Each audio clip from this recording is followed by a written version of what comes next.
Hi, I'm JR. I'm an expat here in Saigon, Vietnam.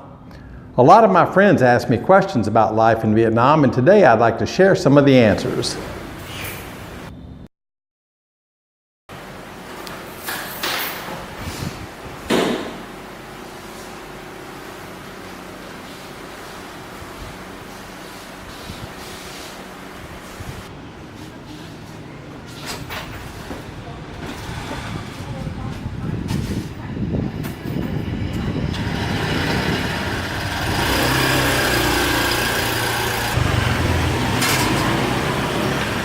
How can you live without a car? Why no car in Saigon is a very good question. I'm from Texas. I can't really imagine not having a car or a pickup truck. It's really hard to understand the problem unless you've seen the traffic here. There's about 9 million people in Saigon. Everyday commuters and locals flood the streets, all on scooters. Cars, buses, and trucks probably don't even make up 5% of the street traffic. I live in the suburbs of the city. All this video was shot within 5 kilometers of my house. Traffic in this area is not too bad. The main streets are pretty good, but a lot of the streets are too narrow for cars, or at least too narrow for 2 cars to pass. In other parts of the city, a lot of streets are only wide enough for scooter traffic. When I drive my scooter downtown, it takes about 30 minutes, but during rush hour, you're looking at 2 hours. Vietnamese drivers lose IQ points when they sit on a motorbike. No one follows any rules of the road that you'd consider normal or even recognize. Driving on the wrong side of the street, on the sidewalks, and cutting in front of you are all normal for Vietnamese. Traffic signals are merely a suggestion here. You can't trust anyone to stop for them. In Saigon, I only know of one yield sign, and I've never seen a stop sign anywhere. Traffic circles are common here too, and test your skills. On many streets, you'll be sharing the road with bicycles, vendor carts, trash carts, and businesses set up in the street to sell goods. City streets are typically okay, but potholes and washed out areas from flooding are usually not marked. Night driving is risky too. A lot of people often drive without their lights on. I don't know why, but it seems to be pretty normal for them.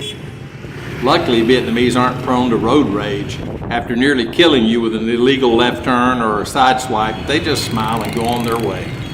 In my state, Texas, you'd probably get shot for some of the things they do on the road here.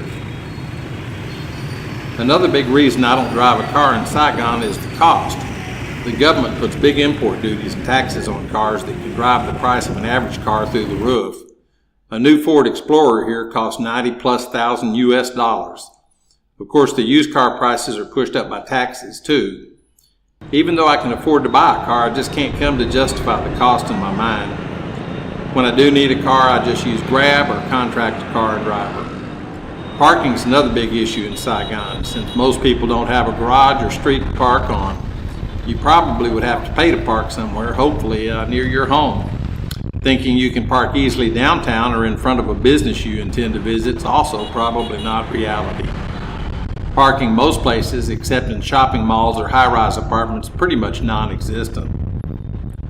A motorbike in Saigon is really convenient. For the first year I lived in Saigon, my wife and I didn't have a motorbike.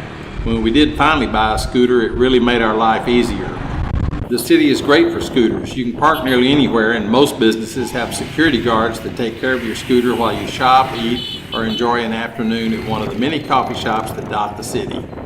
Most people park their motorbikes inside their house, so it's easy just to roll it out and go. If you have a car, you might go as far as 1 kilometer or 2 just to pick your car up from its paid parking lot. My little Honda also gets about 110 kilometers on a tank of gas, so the fuel costs here are less than $15 a month. There's downsides to everything, heavy traffic, rain, and Vietnamese drivers being the worst. But being retired, I can plan my day to avoid heavy traffic. I only need to stay alert to the risks of driving a scooter.